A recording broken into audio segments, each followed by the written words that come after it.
Hello, everyone. Welcome back to Speaking and Presenting in English with Professor Barry. Today, we're going to do something a little different. It's week 9, so we are more than halfway through the semester. So, congratulations for making it this far. You will not need your book today. We're not doing a new unit. Instead, I want to talk a little bit about grades, how grading will work in this class, and also do a quick review so we can think about what we've learned so far and the things you should know how to do and how to say at this point in the semester. So let's start with a little information about grades.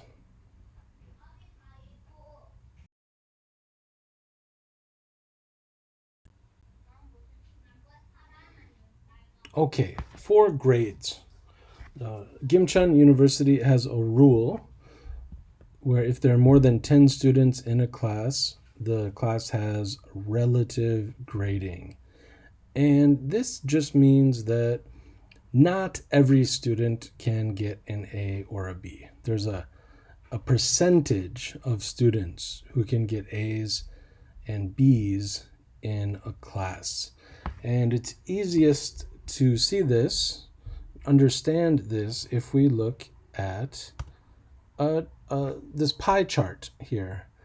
And so in our class, we have 16 students. 20% can get an A. And what that means is 3 students, 3 of you will get an A, be able to get an A in this class.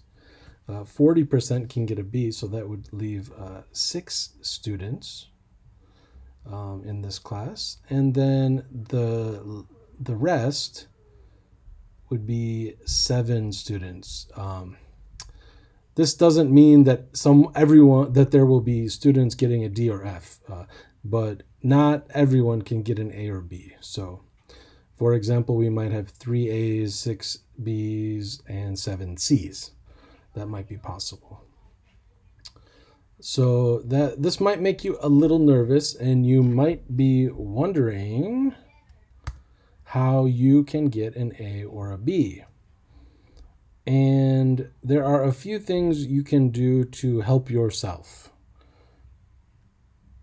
And here they are. So I'm going to give you a few questions that I will ask myself when I calculate the final grades. And here they are. So number 1. Okay, did the student attend every lecture? Remember, your attendance is your comment on YouTube under our video, right? You always need to do that by the end of the lecture time on Tuesday. So, did you leave a comment? If you did not, that is a big problem for your final grade. And also, I'll look and see, was your comment done on time?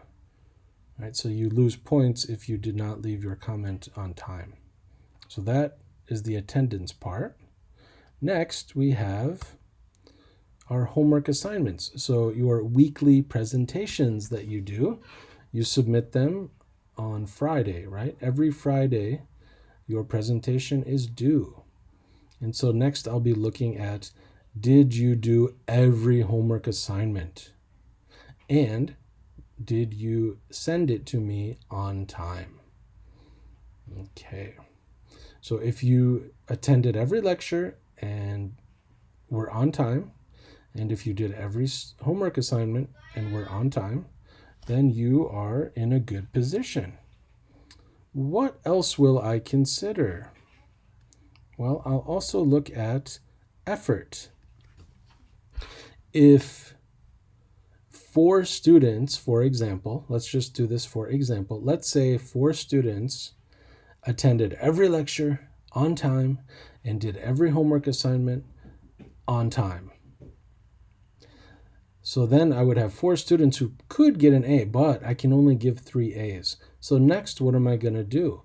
I'm going to look at the effort, the amount of effort in your presentations. So I'll compare those 4 students' presentations. If 3 of them are really good and clearly the student put a lot of time into it and it was long enough and was very well done, then those 3 students would get the A, and the 4th student would get a B in that case. And that will be that's what I'll look at when students are very close to the AB range and also the BC range.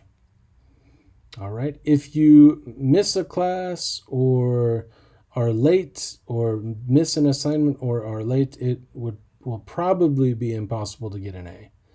And it'll be between a B and a C, depending on how many you miss and the amount of effort that you put in. All right, so I hope that makes the grading for this class clear. Next, we're going to do a review of what we've learned so far. All right, and this is just going to be a real quick review of what we've learned so far this semester, going through each unit that we've studied. I've got the key structures here. I did not put all of the vocabulary here. You'll need to refer to your book or your previous notes and previous lesson PPTs, movies on YouTube, to have all of the vocabulary. But I've got the key structures here. So sentences you should be able to say by this point. And I'll go through and give some examples in each of these. So of course with Unit 1, we talked about introductions. You should be able to introduce yourself. So here's my example for these sentences. My name is Barry. I'm 41 years old. I'm from Chicago. I live in Daegu. My hobby is traveling in my free time. I enjoy traveling, or I like to travel. My favorite, let's see, what could I do? Let's do food. My favorite food is samgyeopsal. And actually, I also really love kimchi jjimm. That's probably my favorite Korean food is kimchi jjimm. Okay, next we have seasons. So with seasons, you should be able to talk about your favorite. So in my case, my favorite season is fall. And my least favorite season is summer. We talked about days and months and how to use in and on. So if I want to tell you the month, I could say my birthday is in January. And if I want to tell you the day, my birthday is on January 11th. And my favorite holiday is Thanksgiving. I like Thanksgiving because I love Thanksgiving food, and I also like to watch football, and I can do both of those things on Thanksgiving Day. Next we have family, Unit 3. So again, we're sentences here telling about your family members. So for example, there are 4 people in my family, and then you can talk about ages. So my mom is 60 years old, for example, and then we also have personalities. So my brother is very talkative, or my dad is very funny.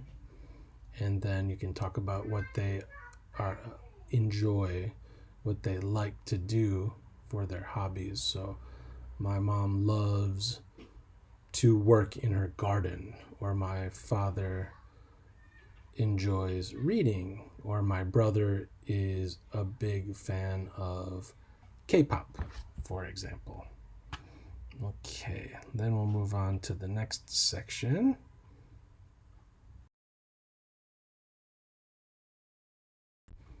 Here we had Unit 4 dates.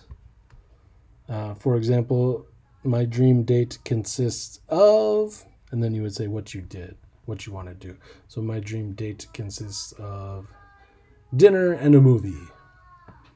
Or my dream date consists of a day at an amusement park. Please excuse my screaming daughter in the living room.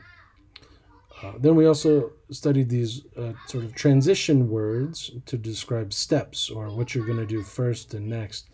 And so, for example, first we'll go see a movie. Next, we'll have dinner. And then lastly, we'll have coffee and dessert at a coffee shop, for example. And then the next sentence will help you describe why you think a date is good.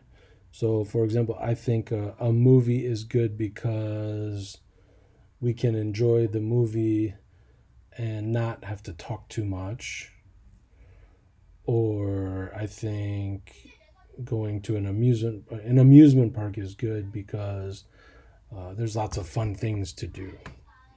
And then the last one, this will give us a chance to, and then you say what you can do. So, for example, if you go to a coffee shop after the movie, you can say this will give us a chance to talk about the movie, for example. Okay, after dates, we had Unit 5, which was about travel. And so this is mostly past tense because you described a trip that you went on. So make a note of the past tense verbs here. So I went to, for example, Singapore.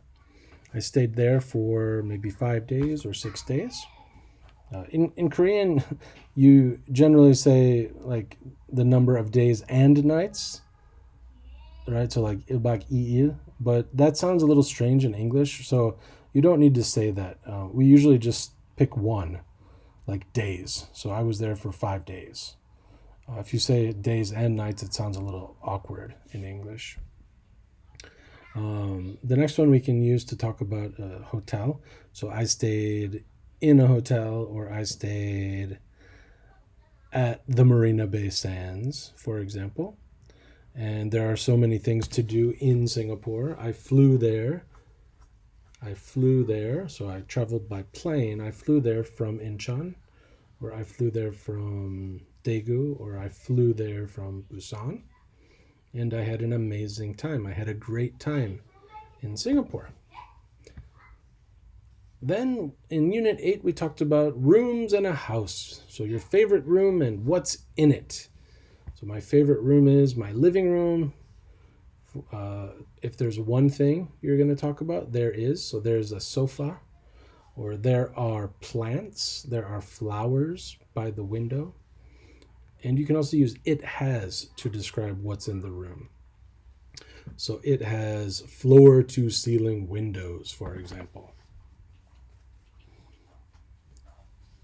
You can also use we have. So, for example, you could say there is a sofa, or also you could say we have a sofa. Both of those work. And we also talked about prepositions, useful prepositions to describe things in your rooms. So, for example, across from the sofa is our TV, or there is a coffee table in the middle of my living room, or the bookshelf is next to the TV. So lots of prepositions there to describe what's in the room. That brings us to Unit 9, which was about jobs, and we focused on dream jobs, what you want to do after you graduate from university. And one way to say that is I want to be for example, I want to be a physical therapist, or I want to be an optician or an optometrist. I hope to become a doctor.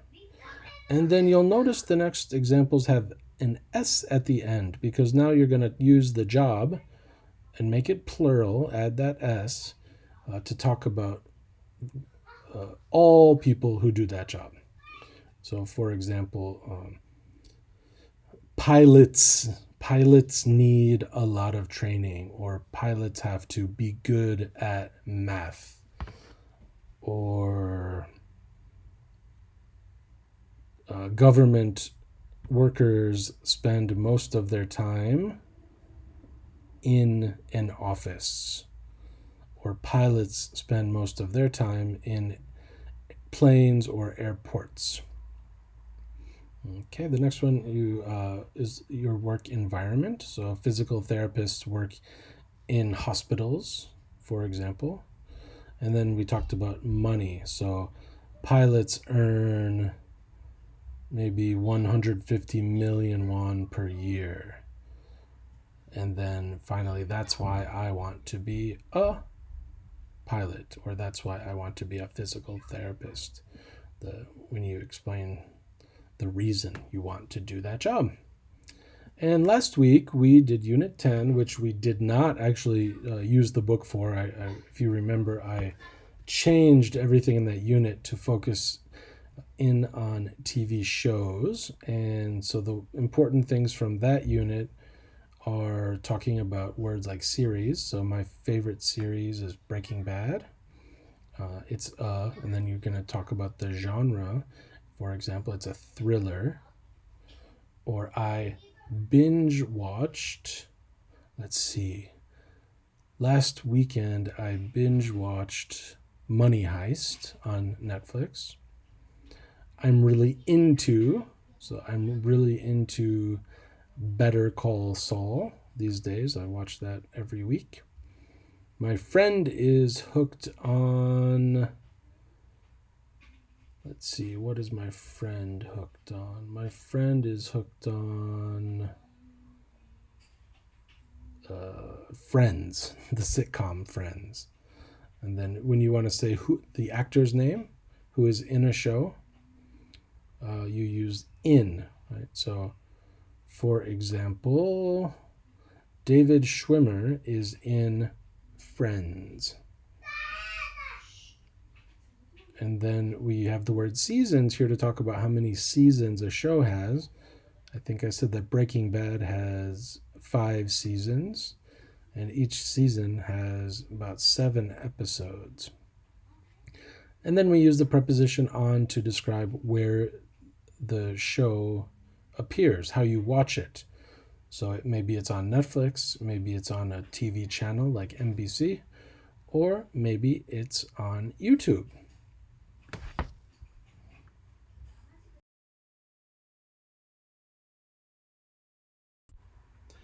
That brings us to the end of our review, and that brings me to the end of my presentation for this week, week 9. As always, leave a comment under our video here on YouTube. And for your comment, tell me what you are going to do. Actually, Children's Day just happened. May 5th was Children's Day. So for your comment, tell me what you did on Children's Day. Children's Day was a holiday, right? It was on Tuesday. So tell me what you did on Children's Day. Remember to use past tense because it already happened. And make that your comment, what you did on Children's Day.